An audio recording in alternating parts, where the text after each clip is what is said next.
Margaret Walker had no business being in a place like the Sterling Room. The chandelier light hit her tired face like a spotlight, exposing every wrinkle earned through years of quiet resilience. She wasn't trying to fit in. She just needed to be seen by someone, anyone. That room wasn't built for women like her, but fate doesn't ask for an invitation. And every now and then, emotional story arcs start exactly where we least expect them.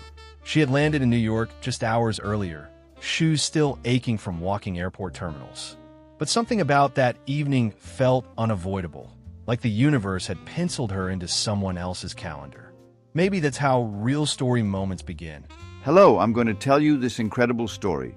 Remember that to receive new stories like this, you can subscribe to the channel, like the video, and activate the notification bell. Without further ado, let's get to the rest of the story. Not with fireworks, but with fatigue and a quiet need to be acknowledged. As she walked in, heads turned, not with admiration, but judgment. Still, her steps didn't falter. Richard Harrington spotted her immediately, as if life had handed him a new target wrapped in simplicity. He was the type who never missed a chance to entertain at someone else's expense. The kind who mistook cruelty for charisma. But what he didn't know was that this night was about to become one of those touching stories you never see coming. Because pain recognizes pain, and sometimes dignity wears a plain black dress. As Margaret took her seat, there was a strange calm to her presence, like she carried 1,000 unsaid words but wasn't in a rush to share them. The waiter greeted her by name, surprising even the coldest onlookers.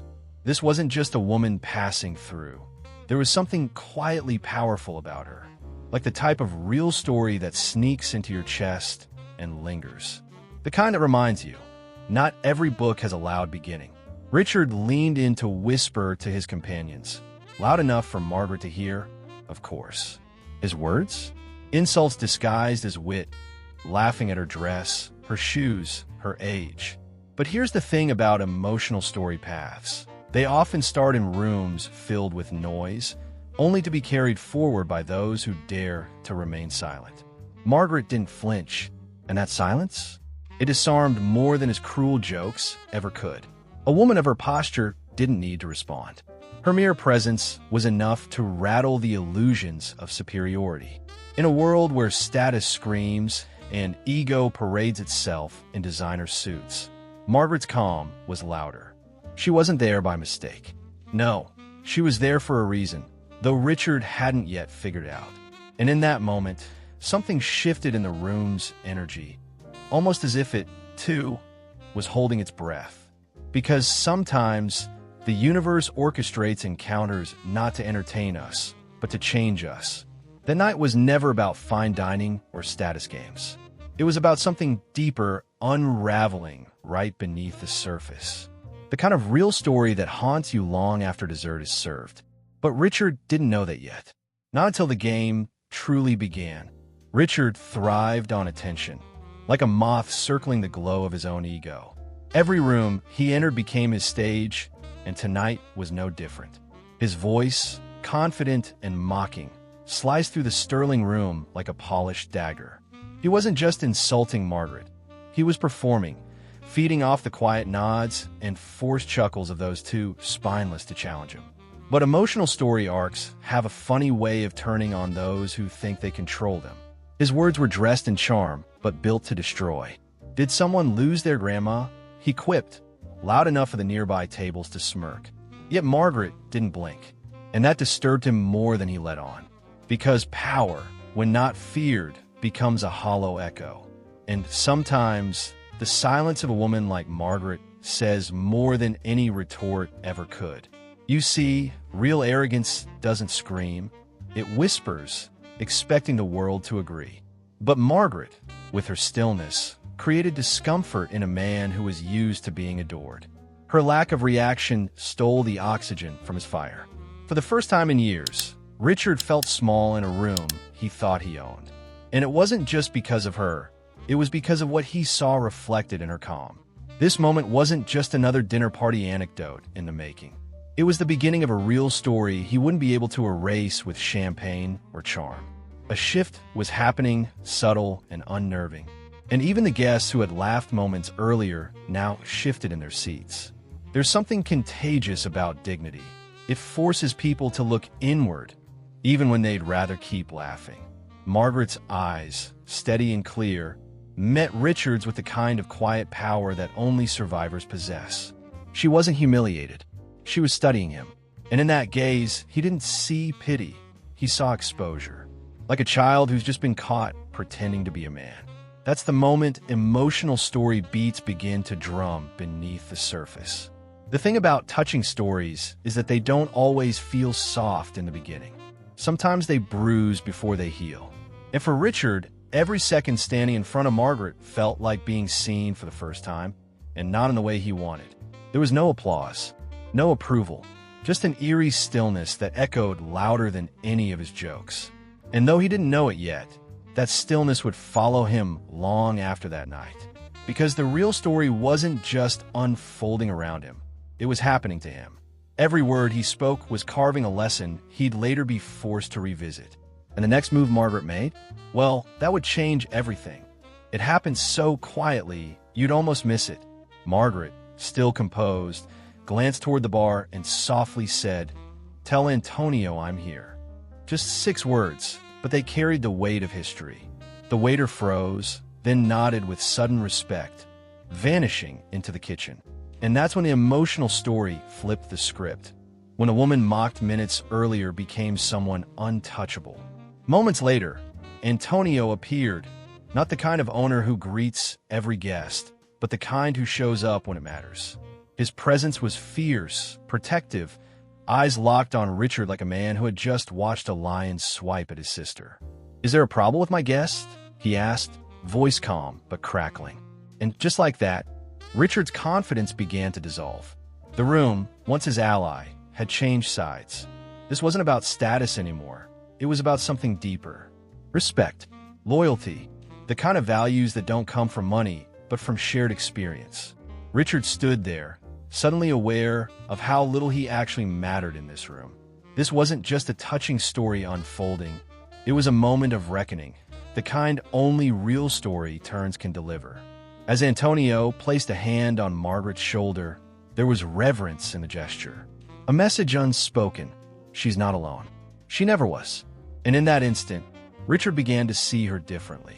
Not as a target, but as someone important, deeply connected, deeply good. His mockery didn't just make him look small, it made him feel it. And that shift, it hurt in a way he couldn't laugh off. There's a certain look people get when they realize they've crossed a line. Richard wore that look now. Jaw clenched, eyes darting, unsure whether to defend himself or disappear. But Margaret didn't gloat. Her silence was as steady as ever, and now it stung. That's the brilliance of an emotional story like this. It doesn't need revenge to win. It just needs the truth to be seen. Richard had played many games before, always walking away the victor. But this time, he had underestimated his opponent. And worse, he'd misunderstood the board entirely. Because this wasn't just dinner. This was legacy, loyalty, and the kind of invisible threads that bind people in ways money never could. He had mocked someone who mattered, and now he was the joke. And yet, what broke him wasn't Antonio's words or the gasps in the room. It was the way Margaret looked at him. Not with hate, not even with disappointment, but with something far more disarming, compassion. That kind of look stays with you. It starts to eat at your pride. And for Richard, that gaze would be the start of something he never planned for. The silence that followed was deafening. Antonio's dismissal of Richard wasn't loud, but it echoed louder than any shout. "We don't entertain bullies here," he said simply, as if brushing dust off a masterpiece. Gasps turned to whispers, then claps, soft, sincere, scattered across the room like confetti. And just like that, the emotional story took a new breath, one filled with justice. Richard stood there, blinking, unsure of what had just happened. He had spent his life building walls of sarcasm and status. But tonight, one woman's poise tore them down. Margaret hadn't raised her voice, hadn't fired back. She didn't need to. Real power doesn't need volume. It needs presence. and her presence had become the centerpiece of this real story. As he turned to leave, something inside him twisted. The crowd he used to own now belonged to her. And worst of all, he agreed with them. There was no room left for pride in this touching story, only the bitter aftertaste of truth. And as he passed her table, he dared to glance at her one last time. Her eyes met his, and they didn't burn. They healed. That gaze, so calm, so whole, wasn't there to destroy him. It was there to show him himself. Forgiveness lives in such stares, the kind that peel back every excuse and leave you naked in your own reflection. And that was the moment Richard Harrington, for the first time in his life, saw himself through someone else's grace. It wasn't pity that broke him. It was the realization that she had every right to destroy him, and didn't. That's the quiet violence of an emotional story. It doesn't scream, it reveals. And sometimes, revelation is far more painful than punishment. Margaret's strength wasn't in what she said. It was in what she refused to say. He walked out of the Sterling room not as a man rejected, but as one undone. The applause behind him wasn't for her victory. It was for the courage she displayed in the face of cruelty. And deep down, he knew he had just witnessed something rare. One of those real story moments that become etched into your soul because they show you who you really are. But the hardest part wasn't leaving. It was knowing he wouldn't forget her eyes. That calm, unwavering gaze would haunt him more than humiliation ever could. It wasn't just a glance. It was an invitation to change. And long after the doors closed behind him, her silence kept speaking. Some stories don't end when the curtain falls. They echo. Days later, in a sunlit backyard far from Manhattan's polished illusion, Margaret laughed. Her voice was lighter there, surrounded by warmth and old friends who knew her for who she really was. The woman they saw wasn't a symbol of revenge, but of quiet resilience. That's the kind of emotional story that lingers, soft, yet unshakable. Meanwhile, Richard sat alone, high above the city in his cold penthouse, staring at the same night over and over again. The video had gone viral, of course it had. But what pierced him wasn't the comments. It was the moment Margaret said, "Mock me again," and the way she meant it, not as a threat, but as a truth. A truth that now echoed louder than applause. He had replayed it dozens of times, trying to rewrite it in his head. In some versions, he's the hero. In others, she never shows up. But reality doesn't bend for the arrogant. It teaches. And Richard, for all his wealth and connections, had stumbled into a real story far bigger than himself. One that refused to be ignored. There's something haunting about Grace. The way Margaret carried herself, unmoved, unbothered, was the exact opposite of everything Richard had built his identity on. In a world that rewards noise, she chose silence. In a culture obsessed with image, she stood bare. And that contradiction became a mirror too clear to look away from. Sometimes the most touching stories are the ones that change us slowly, invisibly. You don't notice the shift until one day. Your world feels different, and you're not sure why. That was Richard now, haunted not by guilt, but by the memory of someone better than him choosing not to destroy him. And that kind of power, it's unforgettable. He began to wonder who she really was, what life she had lived, what losses she carried so gracefully on her shoulders. The mystery of Margaret became his obsession, not out of infatuation, but out of yearning to understand how someone could be so steady while he was crumbling inside. And that's where real emotional story arcs often begin, where curiosity replaces ego. He didn't know it yet, but something had already taken root. A tiny shift, a fracture in the armor, a whisper that maybe, just maybe, he could be more than the man who once mocked a stranger in a restaurant. Because even when she was out of sight, she was never out of his mind. And now I have to ask you, have you ever met someone who changed you with nothing but a look? Have you ever been humbled not by words, but by someone's unshakable silence?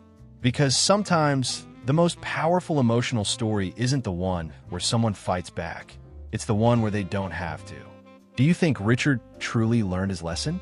Or was he just haunted by the shame of being exposed? Would you have had the same grace Margaret had? Or would you have wanted revenge? I want to hear what you would have done. Drop your thoughts in the comments. Seriously, this one's too powerful to keep to yourself. And if this story stirred something in you, made you think twice about the power of presence, or even gave you goosebumps, then don't forget to hit that subscribe button and turn on notifications. That way, you'll never miss the next real story that just might change the way you see the world.